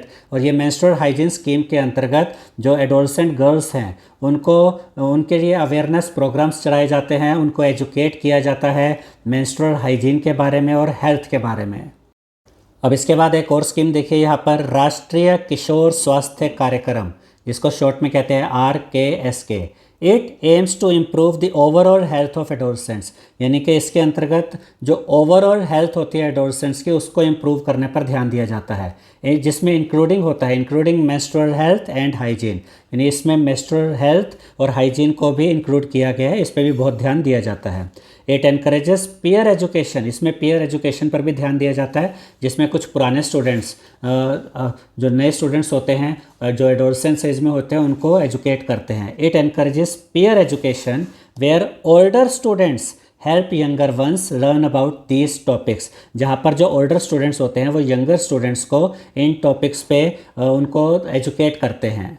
अब उसके बाद अगला देखते हैं, सुविधा सैनिटरी नैपकिन इनिशिएटिव। इसमें क्या है देखिए, under this initiative biodegradable sanitary pads are provided at affordable prices through Jan Aushadhi केंद्र, यानी इसके अंतर्गत सुविधा सैनिटरी नैपकिन इनिशिएटिव के अंतर्गत बायोडिग्रेडेबल सैनिटरी पैड्स प्रोवाइड कराए जाते हैं औषधि केंद्रों पर अफोर्डेबल प्राइजेस पे, ठीक है, यानी सस्ते रेट पे। The initiative aims to improve access to menstrual hygiene products for women and adolescent girls। तो इस स्कीम का जो मेन उद्देश्य है, जो इसका एम है वो ये है कि जो एडोलसेंट गर्ल्स है और जो विमेन हैं वो मेंस्ट्रुअल हाइजीन प्रोडक्ट्स उनको आसानी से अवेलेबल हो सकें, और वो भी अफोर्डेबल प्राइजेस पे, सस्ते रेट पे। उसके अलावा state level initiative, state level पर भी इनिशिएटिव लिए जाते हैं। Various state governments have their own programmes, बहुत सारी स्टेट गवर्नमेंट्स ने अपने खुद के प्रोग्राम चलाए हैं। Such as the Shuchi scheme in Karnataka, जैसे कि कर्नाटक में शुचि स्कीम है, ठीक है, and free sanitary napkin scheme in states like Tamil Nadu and Odisha. Odisha और तमिलनाडु में ये फ्री सैनिटरी नैपकिन स्कीम चलाई जाती है। These programs aim to distribute free sanitary pads in government school। इन प्रोग्राम्स का जो उद्देश्य होता है वो ये होता है कि गवर्नमेंट स्कूल्स में फ्री सैनिटरी पैड्स डिस्ट्रीब्यूट किए जाएं। अब इसके बाद हम पढ़ेंगे फिजिकल एक्टिविटीज़ के बारे में। ध्यान से देखिए, regular exercise and physical activities are also very important during adolescence, यानी एडोलसेंस पीरियड के दौरान रेगुलर एक्सरसाइज और फिजिकल एक्टिविटीज़ बहुत ज़्यादा इंपॉर्टेंट होती हैं। डू यू एक्सरसाइज रेगुलरली और participate in games and sports, क्या आप रेगुलर एक्सरसाइज करते हैं और क्या आप गेम्स और स्पोर्ट्स में पार्टिसिपेट करते हैं? What kind of exercises do you do, आप किस तरह की एक्सरसाइज करते हैं? These activities will keep your body and mind fit and healthy, build up your stamina and boost your mood. तो अगर आप ये एक्टिविटी करते हैं, जैसे कि आप स्पोर्ट्स में, गेम्स में पार्टिसिपेट करते हैं, अगर आप एक्सरसाइज करते हैं, तो ये आपकी बॉडी को और आपकी माइंड को फिट और हेल्दी रखने में आपकी मदद करता है। और इसके अलावा ये इससे आपका स्टेमिना बनता है और इससे आपका एंड बूस्ट योर मूड, यानी कि इससे आप हमेशा हैप्पी फील करते हैं। और यहाँ पर ये कुछ एक्टिविटीज़ दिखाई गई हैं, जैसे कि फुटबॉल हो गया, ठीक है, यहाँ पर और भी एक्टिविटीज़ और भी एक्सरसाइजेज आप यहाँ पर ये देख सकते हैं। फिजिकल एक्टिविटीज़ फॉर फिटनेस, तो फिजिकल एक्टिविटीज़ के लिए आप ये सारी फिटनेस, ये सारी एक्टिविटीज़ कर सकते हैं फिटनेस के लिए। अब इसके बाद देखते हैं बैलेंस्ड सोशल लाइफ यानी आपकी सोशल लाइफ भी अच्छी होनी चाहिए, यानी आपके दो फ्रेंड्स होने चाहिए, आपकी एक सोशल लाइफ होनी चाहिए जिनसे आप अपने थॉट शेयर कर सकें। इन सब चीज़ों के बारे में यहाँ पर अब हम पढ़ेंगे। We all live in a society and interact with each other in our day to day life, यानी कि हम एक सोसाइटी में रहते हैं और हम एक दूसरे के साथ इंटरेक्ट करते हैं अपनी डे टू डे लाइफ में। We should all be polite and respectful towards each other, हमें एक दूसरे के प्रति नम्र रहना चाहिए और एक दूसरे के प्रति रिस्पेक्टफुल रहना चाहिए, यानी सबको रिस्पेक्ट देनी चाहिए। This helps create a favourable and safe environment, इससे एक फेवरेबल और एक सेफ एनवायरनमेंट क्रिएट होता है। अब आगे देखते हैं। Since adolescence is a stage of life marked by new experiences and emotions, अब क्योंकि जो एडोलसेंस एक ऐसी स्टेज होती है जिसमें आपको नए एक्सपीरियंस होते हैं, नए नए तरीके के इमोशंस आपके अंदर आते हैं। We must be thoughtful and responsible while interacting with each other, तो इस स्टेज में हमें बहुत ध्यान से, बहुत थॉटफुल होकर और बहुत रिस्पॉन्सिबल होकर एक दूसरे के साथ इंटरेक्ट करना चाहिए। ऐसा ना हो कि आप किसी गलत संगति में पड़ जाए, गलत लोगों को अपने दोस्त बना ले और बाद में आपको पछताना पड़े। तो आपको बहुत ध्यान से, बहुत सोच विचार करके अपने दोस्त, अपने फ्रेंड सर्कल को चुनना चाहिए। अब आगे देखिए। वेदर इन अ पर्सन और थ्रू सोशल मीडिया, अब चाहे आप डायरेक्ट किसी से मिले या फिर आप सोशल मीडिया पे किसी से मिले, तो आपको बहुत अलर्ट रहने की भी ज़रूरत है और बहुत ज़्यादा भावनाओं में आके, बहुत ज़्यादा जल्दबाजी में किसी पे भरोसा ना करें, बल्कि अलर्ट रहे, अपने पेरेंट्स से हर चीज़ को डिस्कस करें। ये सब चीज़ें बहुत ज़रूरी होती हैं। अब आगे देखिए। This is the time adolescents may feel attracted to their peers, और ये वो समय होता है जिसमें जो एडोलसेंट्स होते हैं वो आपके जो क्लासमेट्स हैं, आपके जो क्लास में आपके साथ पढ़ते हैं, स्कूल में आपके साथ पढ़ते हैं, आप उनके प्रति भी अट्रैक्ट हो सकते हैं, ठीक है। एंड मिमिक देयर बिहेवियर, हो सकता है कि आप उनके बिहेवियर की कॉपी करना शुरू कर दें। तो हमेशा ये चेक कीजिए कि अच्छी चीज़ों को ही अडेप्ट कीजिए। अगर कोई आपके फ्रेंड सर्कल में, आपके स्कूल में कोई बैड हैबिट्स आपको किसी में दिख रही है तो उसको आप अडेप्ट मत कीजिए, उसकी नकल मत कीजिए, बल्कि अच्छी आदतों की ही नकल कीजिए, अच्छी आदतों को ही अपनाइए। आगे देखिए। Today they often interact with each other online, और आजकल तो ऑनलाइन इंटरेक्शन भी बहुत ज़्यादा होता है, तो उसमें भी अलर्ट रहने की बहुत ज़रूरत है। ज़रूरत से ज़्यादा फ़ोन देखना आपकी हेल्थ के लिए अच्छा नहीं होता, आपके माइंड के लिए, आपके मेंटल ग्रोथ के लिए अच्छा नहीं होता। तो इन चीज़ों को भी कंट्रोल में रखना बहुत ज़रूरी होता है। तो यहाँ पर देखिए क्या बताया गया। कोलैबोरेटिव लर्निंग इन एक्शन, तो यहाँ पर सब देखिए मिलकर काम कर रहे हैं। ट्रस्ट होना ज़रूरी है, म्यूचुअल रिस्पेक्ट होनी चाहिए एक दूसरे की, रिस्पेक्टफुल कम्युनिकेशन होनी चाहिए, माइंडफुल यानी हर चीज़ पे सोच विचार करना चाहिए। अब इसके बाद देखिए मॉडर्न टेक्नोलॉजी के बारे में बताया गया है। Modern technologies have made online platforms available for all to obtain information, यानी कि जो मॉडर्न टेक्नोलॉजी है उसने एक ऐसा प्लेटफॉर्म अवेलेबल कर दिया है सभी के लिए कि वहाँ पर से आप इंफॉर्मेशन ले सकते हैं। मेक कनेक्शन, आप कनेक्शन बना सकते हैं। इन कनेक्शन बनाने का मतलब एक दूसरे के कॉन्टैक्ट में आ सकते हैं, इंटरेक्ट कर सकते हैं एक दूसरे के साथ। And share information with each other, और एक दूसरे के साथ आप इंफॉर्मेशन शेयर कर सकते हैं। We should use these platforms responsibly, यानी कि हमें इन प्लेटफॉर्म्स को बहुत ही रिस्पॉन्सिबली, बहुत जिम्मेदारी के साथ यूज़ करना चाहिए। For the collective wellbeing of all, ताकि इससे किसी का भी बुरा ना हो, जो भी हो इससे फ़ायदा ही हो, ठीक है। याद रखिएगा कि जो आपके ऑनलाइन प्लेटफॉर्म्स होते हैं इनके अगर डिसएडवांटेजेस हैं तो इनके अगर एडवांटेजेस हैं, अगर इनके लाभ हैं तो इनके कुछ हानिकारक प्रभाव भी होते हैं, इनके डिसएडवांटेज भी होते हैं। दोनों को अपने ध्यान में रखना चाहिए। समटाइम्स वे नोइंगली और unknowingly use social media platforms carelessly, कई बार हम चाहे जानबूझ के, कई बार अनजाने में भी हम सोशल मीडिया प्लेटफॉर्म्स को बहुत ही लापरवाही से यूज़ करते हैं। Seeking guidance from elders and teachers can help us these platforms positively, यहाँ पर ये यूज़ है, इसको एक बार दोबारा पढ़ लेते हैं इस लाइन को। Seeking guidance from elders and teachers can help use these platforms positively, यानी अगर आप अपने एल्डर्स की, अपने पेरेंट्स की, अपने बड़े भाई बहनों की गाइडेंस लेते हैं, अपने टीचर से गाइडेंस लेते हैं, तो इन प्लेटफॉर्म्स को कैसे पॉजिटिवली यूज़ किया जाए इसके बारे में आपको पता चल सकता है। अब यहाँ पर ये भी ध्यान दीजिए कि साइबर बुलिंग के बारे में बताया गया कि जो ऑनलाइन प्लेटफॉर्म्स होते हैं तो इनको कभी भी लापरवाही के साथ आप यूज़ मत कीजिए। एक दूसरे के साथ अपनी आईडीज़, अपने नंबर्स जल्दी शेयर मत कीजिए और हर किसी पर एकदम से ब्लेम मत कीजिए, बल्कि टाइम लीजिए और अपने पेरेंट्स से बात कीजिए, अपने बड़े भाई बहनों से बात कीजिए। किसी के भी साथ अगर आपको कांटेक्ट में आना है उससे पहले उनको बताइए और उनसे हो सके तो पूरी गाइडेंस लीजिए। जैसे कि इसमें ऑनलाइन प्लेटफॉर्म्स पर लोगों का मजाक बनाया जाता है, टीजिंग की जाती है, गलत इन्फॉर्मेशन होती है, इस पर पर्सनल कमेंट किए जाते हैं। तो इन सब को हमें इग्नोर करना चाहिए, इनसे बचना चाहिए। और ऑनलाइन प्लेटफॉर्म्स का पॉजिटिवली यूज़ करना चाहिए, सिर्फ अपनी एजुकेशन के लिए और अच्छे कामों के लिए यूज़ करना चाहिए। अब आगे देखिए, साइबर बुलिंग के बारे में बताया गया है, science and society. Cyber bullying involves the use of digital devices such as phone. Cyber bullying में आपके कौन से डिजिटल डिवाइसेस आ जाते हैं? फ़ोन आ जाते हैं, कंप्यूटर आ जाते हैं और ऑनलाइन प्लेटफॉर्म्स आ जाते हैं to harass others by sending misleading messages. अब जब हम बात करते हैं साइबर बुलिंग की, तो इसमें ये ऑनलाइन प्लेटफॉर्म्स का यूज़ करके, जैसे फ़ोन, कंप्यूटर, ऑनलाइन प्लेटफॉर्म्स का यूज़ करके मिस रीडिंग मैसेज भेजे जाते हैं और हैरेस किया जाता है, किसी को परेशान किया जाता है, डराया धमकाया जाता है। स्प्रेडिंग फॉल्स र्यूमर्स, और इससे फॉल्स र्यूमर्स, अफवाहें फैलाई जाती हैं। और sharing personal information without consent, यानी किसी की मर्ज़ी के बिना उसकी पर्सनल इन्फॉर्मेशन शेयर कर दी जाती है। However if someone tries to bully you, लेकिन अगर आपको कोई परेशान करने की कोशिश करे, आपको कोई डराए धमकाए, ठीक है, it is important not to feel scared और हेल्पलेस। तो उस समय आपको डरना नहीं चाहिए और असहाय महसूस नहीं करना चाहिए। आपको ये नहीं सोचना चाहिए कोई मेरी मदद नहीं करेगा, और ना ही आप डरें। रैदर हैंडल इट वाइजली, बल्कि इसको बुद्धिमानी से हैंडल करें इस सिचुएशन को।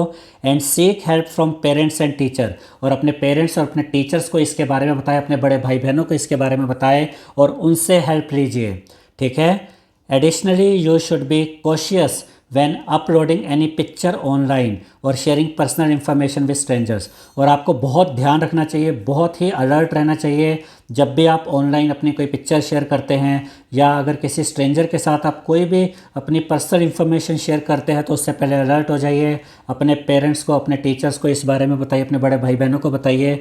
और कभी भी कोई आपको साइबर बुलिंग करता है, किसी तरीके से डराता है, धमकाता है, तो चुप मत रहिए। तुरंत जो भी, जहाँ से भी आपको हेल्प मिल सकती है, अपने पेरेंट्स से, अपने टीचर से, अपने एल्डर सिस्टर से, ब्रदर से, उनको तुरंत बताइए कि ऐसे ऐसे प्रॉब्लम है, तो वो आपकी हेल्प करेंगे। अगर आपको कोई भी परेशान करता है, डराता है, धमकाता है, परेशान करता है, तंग करता है, तो अगर आप चुप रहते हैं तो उससे ये प्रॉब्लम और बढ़ जाती है, जो आपके लिए और हानिकारक होती है। इसलिए ऐसे में कभी भी चुप नहीं रहना चाहिए, बल्कि किसी न किसी को अपने आसपास आपको बताना चाहिए और हेल्प लेनी चाहिए। अब इसके बाद यहाँ पर देखिए एक एक्टिविटी दी गई है, वर्क इन ग्रुप्स। ग्रुप्स में काम करना है to design posters and pamphlets, यानी आपको कुछ पोस्टर डिज़ाइन करने हैं, पैम्पलेट्स डिज़ाइन करने हैं about various aspects of responsible social media behaviour, यानी कि आपको कुछ रिस्पॉन्सिबल सोशल मीडिया बिहेवियर के बारे में ये पोस्टर और पैम्पलेट्स बनाने हैं, जो भी हम यहाँ देखेंगे इनमें क्या क्या आएगा। And paste them at designated places in the school, और स्कूल में इसको अलग जगह पे आपको लगाना है। Also fill in the table 6.4 based on your collective observation, और जो भी आपकी ऑब्जर्वेशन है उसको आप यहाँ पर टेबल 6.4 में लिखेंगे, ठीक है। यहाँ पर क्या बताया गया, dos and don'ts to be followed on social media, यानी सोशल मीडिया पर क्या आपको करना चाहिए और क्या नहीं करना चाहिए, वो यहाँ पर अब हम लिखेंगे। तो पहला तो दिया गया है, डूज़ में क्या है, बी रिस्पेक्टफुल एंड काइंड, यानी सोशल मीडिया पर आपको सबके प्रति रिस्पेक्टफुल रहना चाहिए और काइंड रहना चाहिए, दयालु रहना चाहिए। डोंट्स में क्या आता है कि क्या नहीं करना चाहिए सोशल मीडिया पे, do not share personal photos with strangers और वर्चुअल फ्रेंड्स, यानी कि स्ट्रेंजर्स के साथ और वर्चुअल फ्रेंड्स के साथ ऑनलाइन कभी भी आप अपनी पर्सनल फ़ोटोज़ शेयर ना करें। इसके अलावा डूज़ में 2 चीज़ें और है, थिंक बिफोर पोस्टिंग, कुछ भी अगर आप ऑनलाइन पोस्ट करते हैं तो बहुत ध्यान से कीजिए, बहुत केयरफुल रहिए। उसके अलावा प्रोटेक्ट प्राइवेसी, अपनी प्राइवेसी का पूरा ध्यान रखिए कि ऑनलाइन पर आप जो भी यूज़ कर रहे हैं, जो भी आप चीज़ें डाल रहे हैं, उसकी पूरी प्राइवेसी आपके हाथ में होनी चाहिए, आपका कंट्रोल होना चाहिए उस पर। अब यहाँ डोंट्स में हमने 2 चीज़ें और लिखी है। पहली क्या है, ये do not interact with strangers online, online आपको स्ट्रेंजर्स के साथ बातचीत नहीं करनी चाहिए, उनके साथ कोई इंटरेक्शन नहीं करना चाहिए, ठीक है। और एक डोंट हमने और लिखा है, we should not bully anybody, हमें किसी को भी बुली नहीं करना चाहिए। यहाँ पर आप ऑनलाइन भी लिख सकते हैं कि हमें ऑनलाइन भी किसी को बुली नहीं करना चाहिए, किसी को तंग नहीं करना चाहिए, किसी को परेशान नहीं करना चाहिए। और अगर आपको कोई परेशान करता है ऑनलाइन, तो आपको अपने पेरेंट्स को, अपने टीचर को, अपने बड़े भाई बहन को बताना चाहिए। अब इसके बाद हम पढ़ेंगे avoiding harmful substances, learn to say no, यानी कि हार्मफुल सब्सटेंसेस को आपको अवॉइड करना चाहिए और आपको इन हार्मफुल सब्सटेंसेस को नो कहना चाहिए, यानी कि ऐसी चीज़ें जो आपके लिए हानिकारक होती है, आपके लिए अच्छी नहीं होती, ऐसी चीज़ों को ना कहना सीखना चाहिए। अब इसके बारे में यहाँ पर हम पढ़ते हैं। Some people including your peers, यानी कि कुछ लोग हो सकते हैं जैसे कि आपके पेयर्स मतलब हो गए आपके जो साथी स्टूडेंट्स होते हैं, आपके क्लासमेट्स हो सकते हैं, आपके स्कूल फ्रेंड्स हो सकते हैं।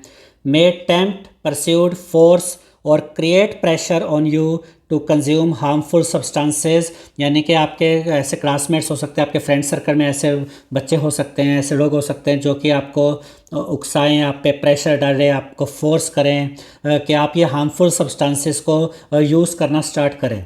ठीक है, सच एज, और क्या क्या हार्मफुल सब्सटेंसेस हो सकते हैं जैसे कि टोबैको, गुटखा, सिगरेट्स, बीड़ी, अल्कोहल और even life threatening illegal drugs, जो और ऐसे ड्रग्स के लिए भी वो आपको उकसा सकते हैं जो कि जिनसे जीवन का ही खतरा हो जाता है।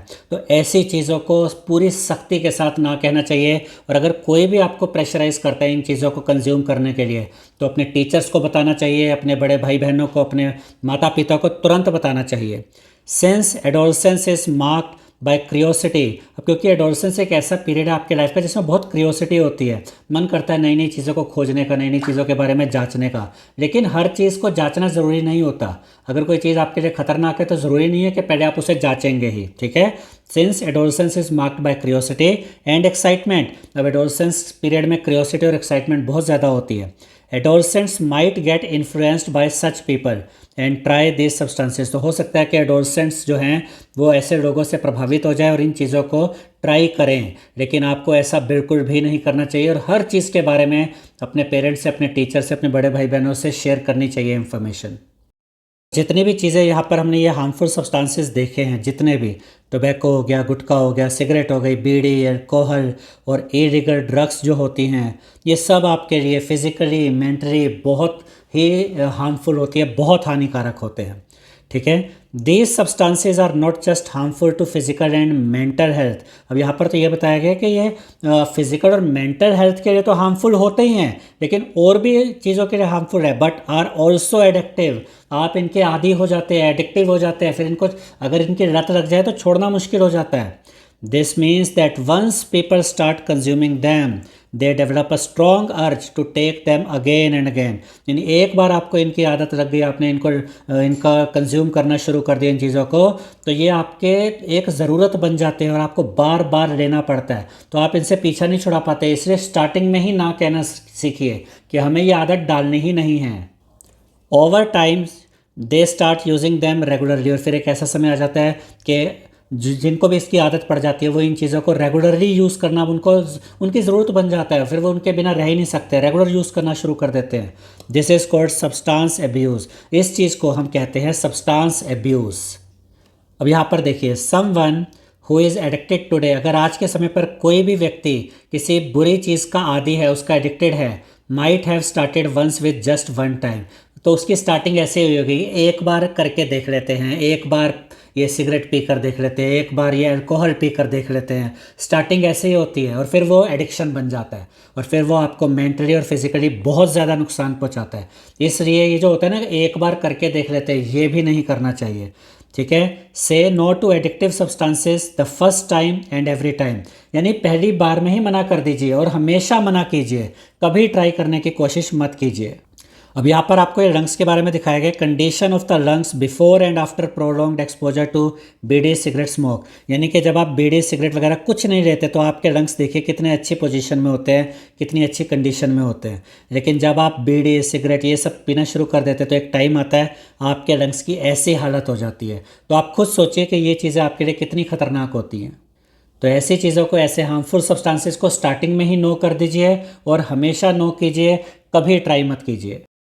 अब इसके बाद पढ़ते हैं, using these substances can cause serious health problems, यानी अगर आप ये हार्मफुल सब्सटेंसेस को यूज़ करते हैं तो इससे सीरियस हेल्थ प्रॉब्लम्स हो सकती हैं, सच एज, जैसे कि सांस लेने में difficulty, such as breathing difficulty, सांस लेने में दिक्कत आ सकती है, मेमोरी लॉस हो सकता है, and damage to the lungs, lungs को भी डैमेज हो सकता है जैसे हमने ऊपर पिक्चर में देखा। डिपेंडिंग ऑन द सब्सटेंस, ये डिपेंड करता है कि आप कौन से हार्मफुल सब्सटेंस का यूज़ कर रहे हैं, क्योंकि अलग अलग हार्मफुल सब्सटेंसेस के अलग अलग तरीके के बुरे प्रभाव आपके शरीर पे पड़ते हैं। To stay healthy it is important to completely avoid these substances and make healthy choices instead, यानी अगर आपको हेल्दी रहना है तो इस तरह के जो हार्मफुल सब्सटेंसेज हैं इनको कंप्लीटली अवॉइड करना चाहिए, बिल्कुल भी यूज़ नहीं करना चाहिए, बल्कि इनकी बजाय आपको हेल्दी चॉइसेस को अपनाना चाहिए, आपको हेल्दी चीज़ें लेनी चाहिए, हेल्दी हैबिट्स अपनानी चाहिए। उसके बाद it is important to remain firm, और आपको फर्म रखना है, मजबूत रखना है कि कितनी भी बार कोई ऑफर करे इन हार्मफुल सब्सटेंसेस के लिए, हर बार नो कहना है, कभी भी कमज़ोर नहीं पड़ना। एंड कॉन्फिडेंट, और उसके अलावा कॉन्फिडेंट भी रहना है, यानी विश्वास, आत्मविश्वास भी होना चाहिए आपके अंदर in your decision to say no, कि हमें ना ही कहना, और जब आप ना कहेंगे तो पूरी मजबूती के साथ ना कहना है।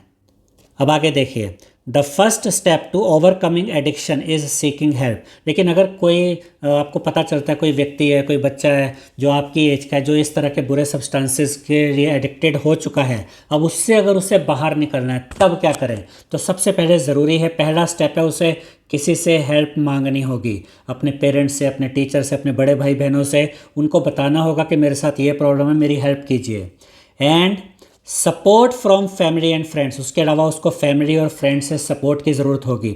And talking to trusted people, उसको ऐसे लोगों से बात करनी होगी जो कि ट्रस्टेड है, जिन पर वो विश्वास कर सकता है और जो उसका भला चाहते हैं, सच एज पेरेंट, जैसे कि पेरेंट्स हो गए, टीचर्स हो गए। ठीक है, तो कभी भी किसी के साथ ऐसी कोई प्रॉब्लम हो जाए, एडिक्शन हो जाए इन गलत चीज़ों का, तो अपने डरे नहीं, घबराए नहीं और चुप ना रहे, बल्कि पेरेंट्स को, टीचर्स को, ट्रस्टेड पीपल को बताएं, अपने फ्रेंड्स, और ऐसे फ्रेंड्स को बताएं जिनके बारे में आपको पता है कि आपकी हेल्प करेंगे, आपका भला चाहते हैं। Counselling and medical advice can also भी helpful in handling such situations. इस तरह के सिचुएशंस में जो काउंसलिंग होती है, जो मेडिकल एडवाइस होती है, इसका बहुत फ़ायदा होता है, ये बहुत हेल्पफुल होती है। रिमेंबर, याद रखिए, your health and your future are in your hands, choose wisely. याद रखिए कि आपकी हेल्थ और आपका फ्यूचर आपके हाथों में है, इसलिए हर चीज़ को बड़ी ही समझदारी से चुनिए, बहुत ही सोच विचार करके चुनिए। अब इसके बाद देखिए क्या बताया गया है, साइंस एंड सोसाइटी, नशा मुक्त भारत अभियान। तो ये नशा मुक्त भारत अभियान क्या है, इसके बारे में जानते हैं। द नशा मुक्त भारत अभियान was launched by the ministry of social justice and empowerment, government of India. Indian government के द्वारा ये नशा मुक्त भारत अभियान लॉन्च किया गया था। It intends to reach out to the masses, इसका उद्देश्य था कि ज़्यादा से ज़्यादा लोगों तक पहुँचे। And spread awareness on the issue of avoiding substance abuse through active participation of the youth. और इसका जो मुख्य उद्देश्य था ये था कि ज़्यादा से ज़्यादा लोगों तक पहुँचे और लोगों में ये अवेयरनेस फैलाएं कि ये जो सब्सटेंस अब्यूज़ होता है, ये जो गलत चीज़ों की लत लग जाती है, इसको किस तरीके से अवॉइड किया जा सकता है। और इसमें जो यूथ है, जो यंग पीपल है, जो यंग लोग हैं, उनको ज़्यादा से ज़्यादा उनका एक्टिव पार्टिसिपेशन की इसमें कोशिश की गई, उनको समझाया गया। जैसे आपकी एज के बच्चे हैं, 10, 12, 15, 17, 18, 20 साल तक के जो बच्चे, इनको ज़्यादा से ज़्यादा ये समझाने की कोशिश की गई कि इस तरह के जो सब्सटेंस अब्यूज़ होते हैं, जो गंदी चीज़ें होती है, जो आपके लिए ख़तरनाक होती है, सिगरेट, बीड़ी, शराब, जो ऊपर जो भी लिस्ट हमने पूरी देखी थी अभी, ये उन सब के बारे में अवेयरनेस फैलाई गई नशा मुक्त भारत अभियान के द्वारा। ठीक है, उसके अलावा विमेन को भी इसके बारे में सब कुछ बताया गया, क्योंकि जो महिलाएं होती हैं फिर वो अपने बच्चों को समझा पाती हैं। एंड कम्युनिटी, और पूरे समाज में जितने लोगों तक पहुंचा जा सकता था वो पहुंचे और उनको इन चीज़ों के बुरे प्रभावों के बारे में बताया। The special focus is on the prevention of substance abuse among early age children. और स्पेशली जो अर्ली एज चिल्ड्रन हैं, जो आपकी एज के चिल्ड्रन हैं, उनको इन सब्सटेंस अब्यूज़ के बारे में बहुत अच्छे से बताया गया कि किस तरीके से इनकी प्रिवेंशन की जा सकती है, इनको रोका जा सकता है। अब इसके बाद देखिए क्या बताया गया है, the government has launched a national de addiction helpline. Government ने एक national de addiction helpline number भी लॉन्च किया है, जिसका नंबर है ये 1446, to deal with the drug addiction and to help drug addicts. अगर कोई ड्रग एडिक्ट्स है, उनको हेल्प चाहिए, किसी को भी ड्रग एडिक्शन की प्रॉब्लम है, तो उसकी हेल्प के लिए आप इस नंबर पर कॉल कर सकते हैं। लेकिन अगर आप स्टार्टिंग से ही इन चीज़ों को नो कह देते हैं, कभी इन गलत चीज़ों को ट्राई नहीं करते, तो आपको कभी भी इस तरीके की हेल्प की ज़रूरत ही नहीं पड़ेगी, आप हमेशा सेफ रहेंगे, सुरक्षित रहेंगे। इसके बाद देखिए the why question for adolescence. देखिए आप एडोलसेंस एज में हैं, आप एडोलसेंट्स हैं, तो आपके मन में कई तरह के क्वेश्चन आते होंगे, ये चेंजेस क्यों आ रहे हैं हमारे अंदर, आखिर इनके पीछे क्या रीजंस है। तो ये किस तरह के क्वेश्चन हो सकते हैं या ये किस तरीके के इनके आंसर हो सकते हैं, वो यहाँ पर अब आपको पता चलेगा। तो देखिए, we now understand the different changes in adolescence and also know some ways to handle it with a sense of responsibility. यानी कि अब हम इस बात को समझते हैं कि जो एडोलसेंस पीरियड में जो ये डिफरेंट चेंजेस आते हैं, अब हम इन डिफरेंट चेंजेस इन एडोलसेंस के बारे में अब हम समझ गए हैं and also know some ways to handle it with a sense of responsibility. और इन एडोलसेंस पीरियड में आने वाले चेंजेस को किस तरीके से एक सेंस ऑफ रिस्पॉन्सिबिलिटी के साथ हैंडल किया जाता है, ये भी अब हमें समझ आ गया है। अब यहाँ एक क्वेश्चन है, but I wonder why these changes occur at this stage of life. यानी कि मुझे हैरानी इस बात की है कि लाइफ की इस स्टेज में ये चेंजेस क्यों आते हैं, इन चेंजेस के पीछे का कारण क्या है। अब देखिए, many changes in adolescence including menstruation and other science of puberty. यानी कि एडोलसेंस पीरियड में जो चेंजेस आते हैं जैसे कि मेंस्ट्रुएशन या फिर प्यूबर्टी के जो साइंस होते हैं are mainly due to hormones. तो इसका आंसर यहाँ आपको मिला कि ये हॉर्मोन्स की वजह से होता है, ठीक है। Certain chemical produced in our bodies. अब ये हॉर्मोन्स क्या होते हैं, ये कुछ केमिकल्स होते हैं जो कि हमारी बॉडी में बनते हैं और इन्हीं केमिकल्स की वजह से, इन्हीं हॉर्मोन्स की वजह से हमारे शरीर में ये इस तरीके के चेंजेस आते हैं। Hormones play a crucial role in regulating various aspects of growth and development. यानी कि हॉर्मोन्स का बहुत ही इम्पोर्टेंट रोल होता है हमारी ग्रोथ और हमारी डेवलपमेंट में। यानी ये जो हमारी ग्रोथ होती है, हमारी डेवलपमेंट होती है, इसमें बहुत ही इंपॉर्टेंट रोल प्ले करते हैं ये हॉर्मोन्स जो कि केमिकल हमारे शरीर में बनते हैं। Contributing to the proper functioning of the body. और ये जो हॉर्मोन्स होते हैं ये कंट्रीब्यूट करते हैं, योगदान देते हैं हमारी बॉडी की प्रॉपर फंक्शनिंग में। अब हॉर्मोन सही से बनेंगे तो हमारी ग्रोथ, हमारी डेवलपमेंट सही होगी और हमारी बॉडी प्रॉपर तरीके से काम कर पाएगी। अब इन्हीं हॉर्मोन्स के बारे में आगे क्या बताया गया, दे मतलब hormones, they are produced in different parts of the body. यानी कि ये जो हॉर्मोन्स होते हैं हमारी बॉडी के डिफरेंट पार्ट्स में बनते हैं and are released at an appropriate time. और सही समय आने पर ये हॉर्मोन्स रिलीज होते हैं, ठीक है, in response to signals from the brain. जब ब्रेन से सिग्नल जाता है, देखिए जब आप एडोलसेंस एज में आते हैं तब ये हॉर्मोन्स के पास सिग्नल जाता है कि अब तुम बॉडी में अलग अलग जगह पे जाओ और तुमने ये काम करने हैं, ब्रेन ये सिग्नल भेजता है, ठीक है। Some hormones influence mood and behaviour. कुछ हॉर्मोन्स होते हैं जो हमारे मूड और हमारे बिहेवियर को प्रभावित करते हैं।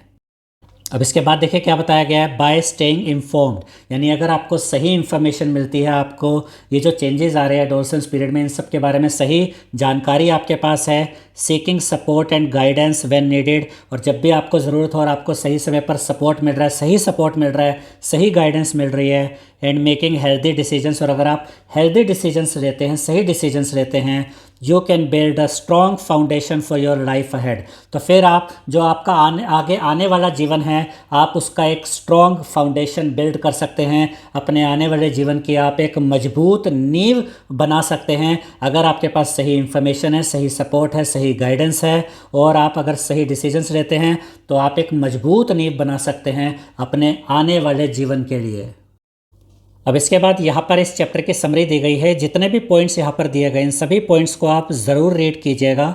ये एक तरह से आपकी इस चैप्टर की रिवीजन हो जाएगी और ये सारे पॉइंट्स हमने बहुत अच्छे से आपको इस वीडियो में एक्सप्लेन भी किए हैं, तो ये सारे पॉइंट्स आप ज़रूर रीड कीजिएगा। आई होप स्टूडेंट्स आपको हमारा ये वीडियो पसंद आया होगा। अगर आपको हमारा ये वीडियो पसंद आया है तो इस वीडियो को लाइक करें, शेयर करें, हमारे चैनल को सब्सक्राइब करें और बेल आइकन बटन ज़रूर दबाएं जिससे हमारी हर नई वीडियो का नोटिफिकेशन आपको मिलता रहे। Thank you.